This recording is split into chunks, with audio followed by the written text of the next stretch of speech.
Hey guys, how you doing? Welcome back to another video as usual. And yeah, let's get straight into it. No preambles.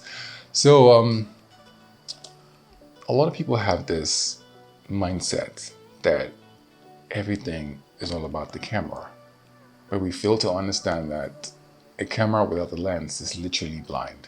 So how well you want to see these things, how well you want the image quality to look like is also dependent on the lens. You can use a lens for 5 years, 6 years, and it will still give you pristine quality. All you have to do is upgrade your camera when the need be. That is why some lenses are even more expensive than the cameras, because lenses are so important. But this is not really a video about me talking about lenses in general. I have 3 lenses that I'm talking about in this video. And all respect to those that shoot zooms, but I don't shoot zooms. It's not my thing. I shoot primes. And for reasons being that, number 1, they're often cheaper. Number 2, they're lightweight.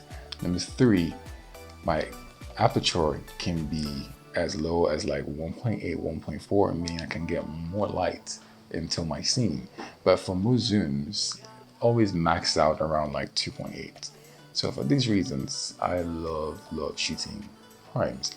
And primes make you work hard. With the zoom, you can easily be lazy because all you have to do is just stand there and zoom in and zoom out. But with the prime, you zoom with your leg. You walk back. So you're always constantly thinking. Now, there are 3 prime lenses that govern wedding photography. I mean, there are other ones, but these 3, they're nicknamed the Trinity, or the Holy Trinity of primes. We have the 35mm, the 50mm, and the 85mm.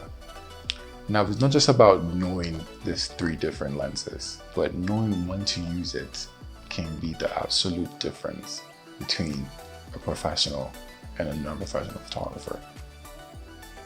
I've had scenarios where someone would tell me, guy, we shot the same wedding, you posed the couple, we have the same exposure settings, nothing changed. Why does your image look different from mine? Then you look at their image and realize that they shot it with the 35. Then they probably cropped in. And then I shot mine with an 85 and the background's out of focus. Knowing the right lens would save you all that hassle.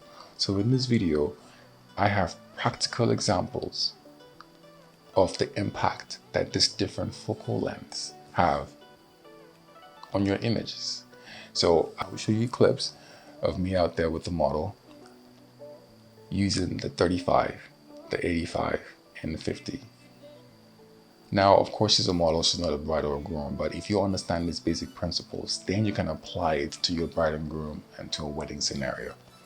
Now, I will speak briefly on these lenses before I dive into the clips.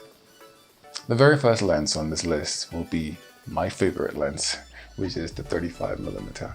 As a wedding photographer, I use this 80% of the time. It takes some getting used to, so please don't just go and buy a 35. You would be mad at yourself.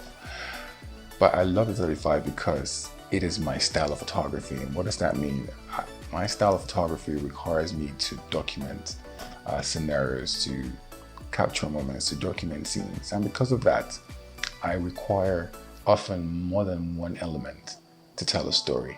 So with 35, I'm wide enough to add this. And when all of them come together, they create a much bigger picture as opposed to just one thing. So it's almost like a 3-dimensional feel to my images with the foreground and the background and other elements. The 35mm allows me to incorporate all these things, especially if I'm in a space that is not so big, which is often like a lot of hotels anyway. So I don't have that real estate to go back and back and back. No, the wall is like right there, but I want to get like 5 people or 6 people on a shot, or things are happening and the space between them is kind of far. The 35 shines. The 50mm is an intermediary between the 85 and the 35. They say the 50mm is actually your everyday, what you see, without the peripheral vision on the side, just what you see every day. So if you're starting off with primes, I would definitely advise start with the 35 35 is a very good place to start with. You can, if you have space, you can get as many into the shot, and you can also use it for portraits. Speaking of portraits, I have my 85mm. This is what I use predominantly to shoot bridal portraits. It can be the bride alone or the groom alone or both of them. Why I like it, first of all, is because the bokeh quality is fantastic. And what does that mean? The out of focus, creaminess at the background, yes. Being able to pick a subject and separate it from that background, you can get that very well with the 85mm. I also use it when I'm trying to be stealth. I don't want someone to, it's like creep mode. I don't want someone to catch me. But the thing is, with weddings, there's always like, a moment happening. And you know that if you go there with your camera and they see you, you are indirectly affecting the moment, right? So you want to be in a position where they can't see you, but you're capturing it. The 85 does that, especially when people are dancing and they're dancing in like really weird dancing ways. You don't want to go in front of them and be like, hey, I see you dancing in a very funny way, let me take a picture. No, but I'm with the 85 somewhere far, they can't see me, and bam, bam, bam, just sniping them away. So those are the instances where I use all these 3 lenses. So I would walk you through a practical scenario of me using these lenses. And hopefully when you're done with this video, you have a better understanding of what these 3 lenses do and how they can impact your individual images. Let's get into it. All right, so here I am just on the road, of course. And that's my model on the pavement, on the staircase. Now, I think I'm gonna start with an 85mm, and yeah, I'm starting with the 85. I'm gonna shoot the model with 85, meaning that I'm gonna get a really close-up image of her, and for now I'm just trying to get the light to hit her well. By the way, I love working with like harsh lights. I find it very dramatic. I like the difference between lights, highlights, and shadows. So if this is your style of photography, then you're in the right place. So you can see with the 85, I'm not adding any other thing into the frame. It's just her, the model, because she's the subject and she's the one that I want people to see. So now I've switched to the 50. Like I said, with the 50, as long as you have space to go back and forth, with the 50, you can actually kind of create the same effect as an 85. Not for every scenario, but for most scenarios. So I can really go close if I want to get like an up close image of her, or I can also go back if I want to get like a wider shot that I will often get with the 35. But like I said, guys, this is because I have space. If I don't have space, if I were to be in a room, a really crowded room with like 20 bridesmaids, then you don't have this kind of luxury. So here are shots from the 50mm lens. Now I'm going to the 35. Like I said earlier, I use 35 to tell a story. So with the other images, anyone that sees it just sees like a girl sitting down or a model sitting down on the staircase with like, beautiful light hitting her. But with the 35, I'm trying to let them know, so she's on the staircase, there's good lights, and there's like plants and leaves and, railings all around her.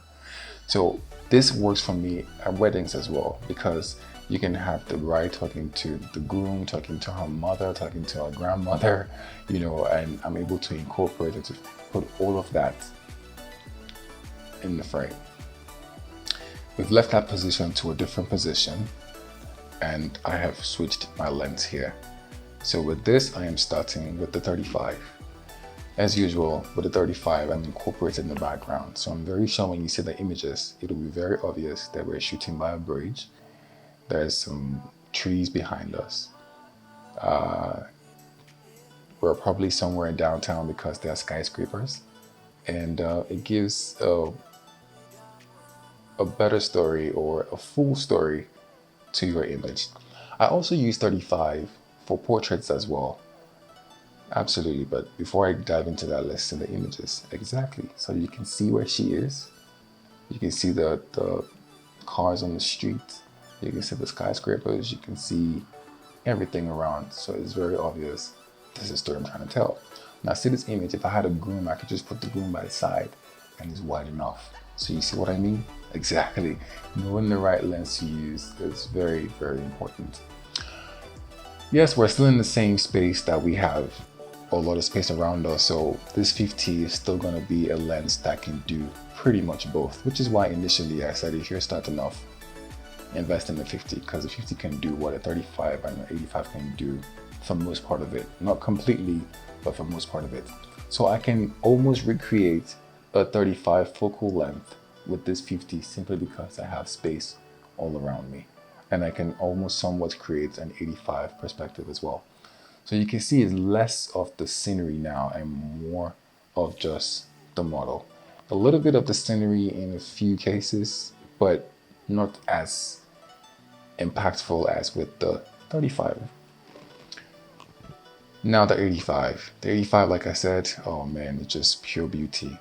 It just changes the focal length completely. Oh, I think the light was probably too much, so I had to rush this really quickly.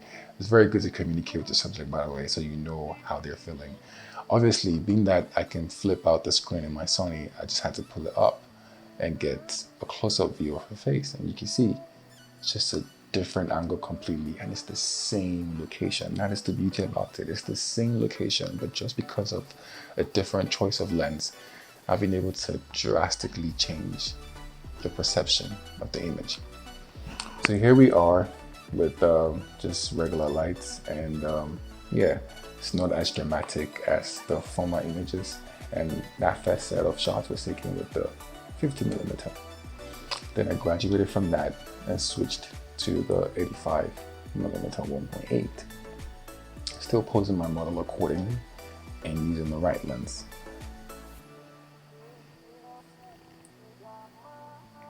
There you go, up close and personal. And you can see the background is blurry, but it's not so blurry because my subject is very close to like the background. If she were to be away from the background, then the impact of the blurriness would be magnified. Okay, yeah. And the last lens in this set, which I'm using right now, is the 35. And like I said before, I'm very sure I will incorporate the fact that she's on like this staircase. Exactly like I said, there you go. So you have a better understanding of where she is. I use my 35 for group shots as well. You know, bridal portrait group shots. If you're like 12 people on the bridal party and I have space to walk back, I can definitely get group shots with that as well.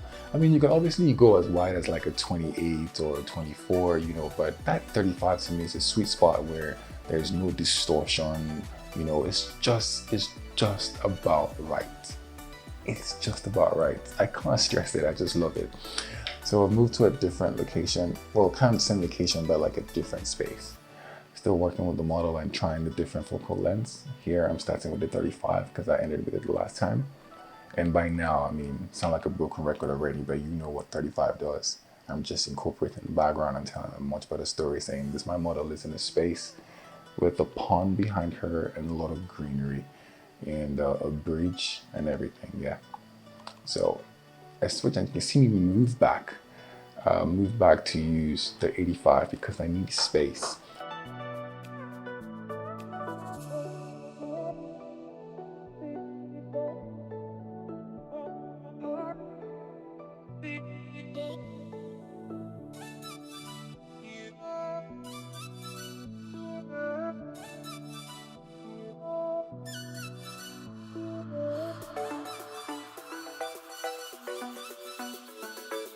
So you can see I've moved back a little bit, and in this video, because I needed more space, right? I think I'm trying to incorporate her whole body into it. Yeah, with a little bit of blur in the background, I'm able to move back and shoot with the 85, which gives me a very different field of view.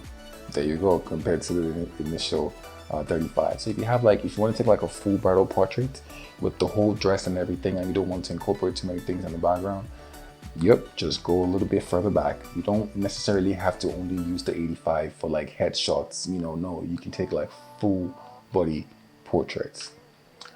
And of course, the 50mm lens, the one that just hits everything right. It can do both, like I said, and you're pretty much good with it if that is your only investment for now. So when you graduate and you begin to see the limitations that the 50 has, then you want more. Then you've shot weddings where you didn't have that much space to go back. Then you now begin to, add to carts and put in 35 and put in 85. But if you can have this three, which is what I do have like a 28, which I rarely ever use. I probably just use it for like receptions. Oh, this is a nice shot, 50. Good. I rarely ever use it. I use it for like receptions, trying to get like a big, broad view. Apart from that, I don't really use it, honestly. I stick to my 35, 85, 50. And that is my style of photography. I have to stress that it is my style of photography. So I really hope these clips have really, helped you understand holistically the impact that your choice of lens has when it comes to choosing the lenses you want to buy, especially prime lenses for your photography career. So I'm grateful for this opportunity. Thank you for watching. You can see a lot more content like this on the Alpha Universe MEA website, so you can follow us on Instagram as well. My name is Akintayo Team 2, and thank you for watching. I'll see you in the very next webinar.